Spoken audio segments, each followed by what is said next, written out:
Welcome to the Royals Project YouTube channel. Please feel free to check out all of our character videos and let us know if you have any cool ideas on things characters could do in a video.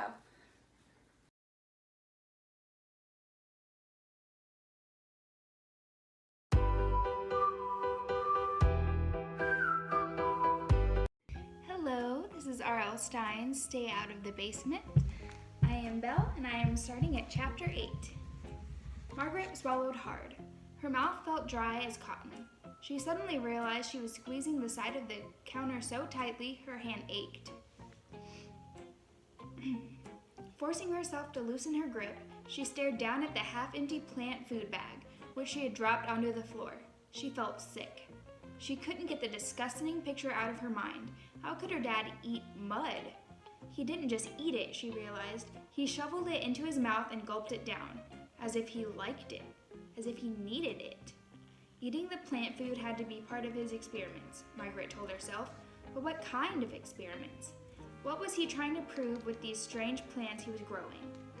The stuff inside the bag smelled sour, like fertilizer. Margaret took a deep breath and held it.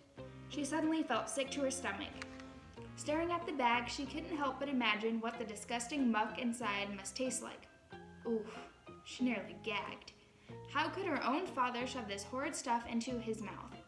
So holding her breath, she grabbed the nearly empty bag, wadded it up, and tossed it back into the trash. She started to turn away from the counter when a hand grabbed her shoulder. Margaret uttered a silent cry and spun around. "Casey!" "I'm home," he said, grinning at her. "What's for lunch?" Later, after making him a peanut butter sandwich, she told Casey what she had seen. Casey laughed. "It isn't funny," she said crossly. "Our own dad was eating dirt." Casey laughed again. For some reason, it struck him funny. Margaret punched him hard on the shoulder, so hard that he dropped his sandwich. Sorry, she said quickly, "but I don't see why you're laughing at it. It's sick.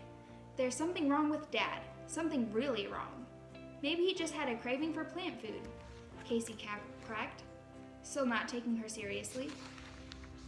"You know, like you get a craving for those honey-roasted peanuts? That's different," Margaret snapped. "Eating dirt is disgusting. Why won't you admit it?" But before Casey could reply, Margaret continued, letting all of her unhappiness out at once. "Don't you see? Dad has changed. A lot. Even since Mom had been gone. He spends even more time in the basement." "That's because Mom isn't around," Casey interrupted. "And he's so quiet all the time and so cold to us," Margaret continued, ignoring him. "He hardly says a word to us. He used to kid around all the time and ask us about our homework. He never says a human word. He never calls me princess or fatso the way he used to. He never—" "You hate those names, fatso," Casey said, giggling with a mouthful of peanut butter. "I know," Margaret said impatiently. "That's just an example." "So what are you trying to say?" Casey asked. "That Dad is out of his tree? That he's gone totally bananas?" I don't know," Margaret answered in frustration. "Watching him gulp down that disgusting plant food, I had this horrible thought that he's turning into a plant." Casey jumped up, causing his chair to scrape back across the floor. He began staggering around the kitchen, zombie-like, his eyes closed, his arms stretched out stiffly in front of him. "I am the Incredible Plant Man," he declared, trying to make his voice sound bold and deep. "Not funny," Margaret insisted, crossing her arms over her chest, refusing to be amused. "Plant Man versus Wonder Woman," Casey declared, staggering towards Margaret. "Not funny," she repeated. He bumped into the counter, banging his knee. "Ow!" "Serves you right," Margaret said. "Plant Man kills," he cried and rushed at her. He ran right into her, using his head as a battering ram against her shoulder. "Casey, will you stop it?" she screamed. "Give me a break." Okay, he backed off. "If you'll do me one favor." "What favor?" Margaret asked, rolling her eyes. "Make me another sandwich." Monday afternoon after school, Margaret, Casey, and Diane were tossing a frisbee back and forth in Diane's backyard. It was a warm, breezy day, and the sky dotted with small, puffy white clouds. Diane tossed the disc high.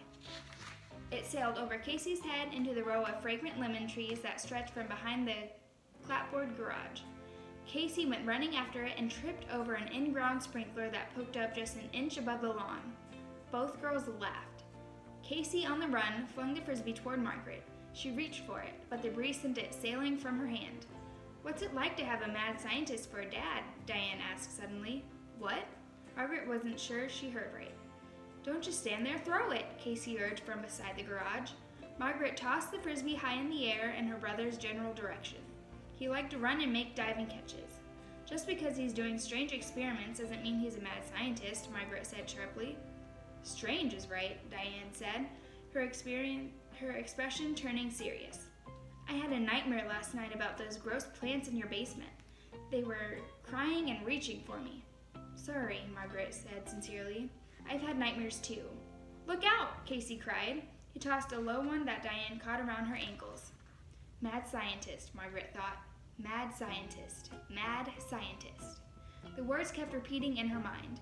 Mad scientists were only in the movies, right? "My dad was talking with your dad the other night," Diane said, flipping the disc to Casey. "You didn't tell him about going down in the basement, did you?" Margaret asked anxiously.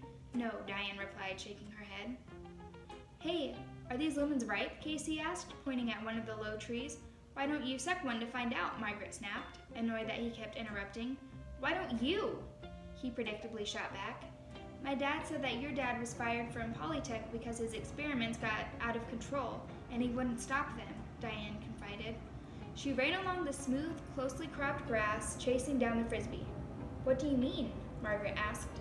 "The university told him he had to stop whatever it was he was doing, and he refused. He said he couldn't stop. At least that's what my dad heard from a guy who came into the sales room." Margaret hadn't heard this story. It made her feel bad, but she thought it was probably true. "Something really bad is happening in your dad's lab," Diane continued. "Someone got really hurt or killed or something." "That's not true," Margaret insisted. "We would have heard if it happened." "Yeah, probably," Diane admitted. "But my dad said your dad was fired because he refused to stop his experiments."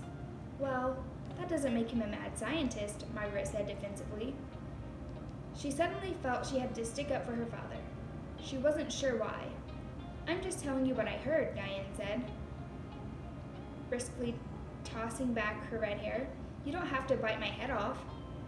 They played for a few more minutes. Diane changed the subject and talked about some kids they knew who were 11 but were going steady. Then they talked about school for a while. "Time to go," Margaret called to Casey. He picked up the frisbee from the lawn and came running over. "Call you later," Margaret told Diane, giving her a little wave. Then she and Casey began to jog home, cutting through familiar backyards. "We need a lemon tree," Casey said as they slowed to a walk. "They're cool." "Oh, yeah," Margaret said sarcastically. "That's just what we need at our house, another plant." As they stepped through the hedges into their backyard, they were both surprised to see their dad. He was standing at the rose trellis examining clusters of pink roses. "Hey, Dad," Casey called. "Catch!" He tossed the frisbee to his father. Dr. Brewer turned around a little too slowly. The frisbee glanced off his head, knocking the Dodger's cap off. His mouth opened wide in surprise. He raised his hands to cover his head, but it was too late. Margaret and Casey both shrieked in surprise as they saw his head. At first, Margaret thought his father's hair had turned green, but then she clearly saw that it wasn't hair on his scalp. His hair was gone. It had all fallen out. In place of his hair, Dr. Brewer had bright green leaves sprouting from his head. Hey guys, if you enjoyed this video, you should check out the Royals Project's YouTube page and consider subscribing. If you shared this video, you'd be my hero. I gotta get back out there and start fighting crime. I'll catch you on the flip side.